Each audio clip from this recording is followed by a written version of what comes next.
Kita semua tahu BTS sebagai fenomena global, kan? Tapi, gimana kalau aku bilang kisah mereka itu mulainya bukan dari sorotan lampu panggung, tapi dari keraguan, dan di sebuah asrama yang sempit banget. Yuk kita balik ke awal, ke kisah underdog mereka yang sesungguhnya. Ini bukan cuma komentar iseng di internet loh. Ini benar-benar nunjukin gimana sentimen publik pas mereka debut. Penuh skeptis, penuh ejekan, bahkan nama mereka Bang Tan Sonyeondan sempat jadi bahan bercandaan. Serius, hampir nggak ada yang ngasih mereka kesempatan. Nah, pertanyaan besarnya adalah, gimana caranya? Gimana sekelompok remaja ini bisa mengubah semua keraguan itu jadi sorak-sorai global? Jawabannya, itu bukan ada di panggung-panggung besar, tapi justru di sebuah asrama kecil yang penuh sesak di Seoul. Oke, kita putar waktu balik ke tahun 2010. Satu persatu, para remaja dari berbagai penjuru Korea tiba di Seoul bawa mimpi besar. Tapi kota ini nggak langsung menyambut mereka dengan karpet merah. Kenyataannya, jauh lebih keras dari yang mereka bayangkan.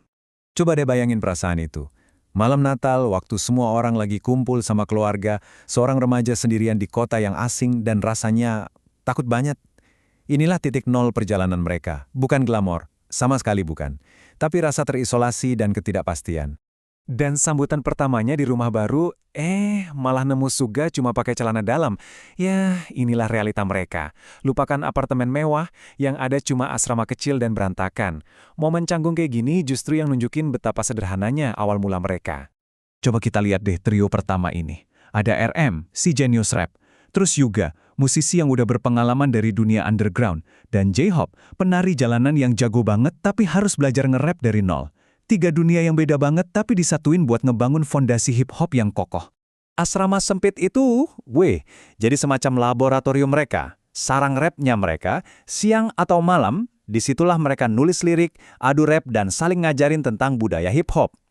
Ini bukan cuma sekedar latihan loh, ini udah jadi cara hidup yang ngebentuk DNA musik mereka. Tapi, jadi otentik aja ternyata nggak cukup. Mereka masuk ke fase paling berat, pelatihan jadi idola. Dan disinilah benturan terbesarnya terjadi. Gimana caranya jiwa hip-hop mereka bisa bertahan di dalam sistem K-pop yang nuntut kesempurnaan? Ini tuh benar-benar pertarungan identitas mereka.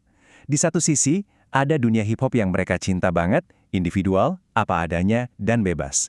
Di sisi lain, ada dunia idola yang menuntut sinkronisasi, penampilan yang super mulus, dan daya tarik buat massa. Mereka tuh kayak kejebak di antara dua dunia ini.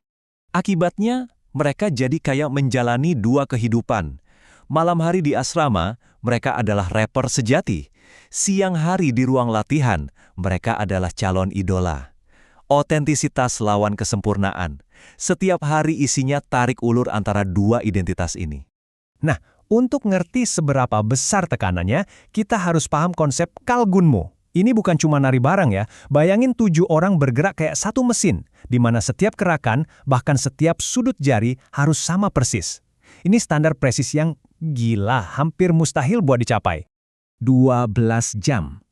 12 jam. Segitulah waktu yang mereka habiskan buat nari dalam sehari. Coba bayangin pengorbanan fisiknya. Ini sih bukan latihan lagi, ini udah ujian ketahanan yang brutal, hari demi hari.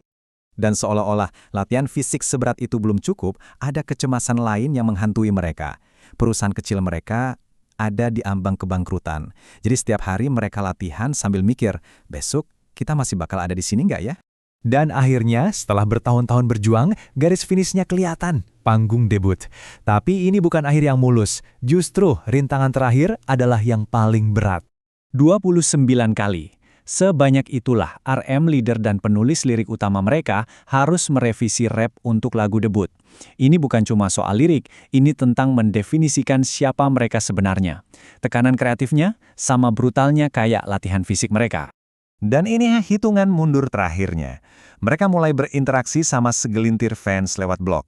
Satu persatu member diungkap, bikin orang jadi penasaran.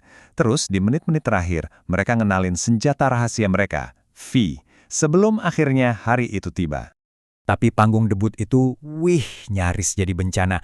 Di belakang panggung situasinya panik banget. Ada yang celananya melorot sampai bikin nangis. Ada member lain yang harus nahan sakit karena cedera pas lagi nari. Kemenangan pertama mereka itu bukan kesempurnaan, tapi kekacauan yang indah. Tapi di tengah kekacauan itu, ada satu momen ajaib. Satu rangkaian tarian yang sempurna. solo J-Hope yang eksplosif, salto Jimin yang kayak ngelawan gravitasi, dan lemparan topi yang ditangkap dengan mulus sama Jungkook. Di momen itulah penonton langsung terkesap. Semua latihan 12 jam itu terbayar lunas dalam 10 detik yang tak terlupakan. Mereka berhasil, debut mereka bisa dibilang kemenangan, tapi di dunia K-pop yang kejam, menang satu pertempuran itu nggak berarti menang perang. Perjuangan mereka yang sesungguhnya baru aja dimulai. Euforia di atas panggung cepet banget budarnya. Di belakang panggung, mereka kayak hantu. Diabaikan sama artis lain, nggak dianggap. Status mereka sebagai anak dari perusahaan kecil bikin mereka jadi orang asing di dunia mereka sendiri. Dan angka-angka ini nggak bohong, coba lihat deh jurang pemisahnya. Waktu grup raksasa kayak EXO nguasain puncak tangga lagu, BTS nyaris nggak kelihatan, cuma ada di peringkat 65. Ini bukan lagi ikan kecil di kolam besar, mereka bahkan hampir nggak kelihatan sama sekali di dalam kolam. Mungkin pukulan yang paling menyakitkan datang dari komunitas yang paling mereka hormati. Mereka diejek secara terbuka sama rapper lain, disebut idola palsu yang cuma pura-pura jadi hip-hop. Serangan ini nusuk langsung ke jantung identitas yang udah susah payah mereka perjuangkan. Dan gimana mereka meresponsnya? Bukan dengan putus asa, tapi dengan api semangat. Mereka ubah setiap ejekan dan pengabaian jadi bahan bakar. Kayak yang dibilang RM, ini bukan lagi tentang mimpi, ini tentang pembuktian diri. Sebuah keinginan yang membara untuk membuktikan bahwa semua orang salah. Jadi, disinilah mereka di akhir babak pertama. Terluka, diremehkan, tapi sama sekali nggak patah. Sekelompok orang asing yang dipersenjatai dengan tekad membara. Mereka berhasil selamat dari awal mula mereka. Tapi pertanyaannya tetap, gimana para underdog ini akhirnya menjadi raja? Nah, itu cerita untuk lain waktu.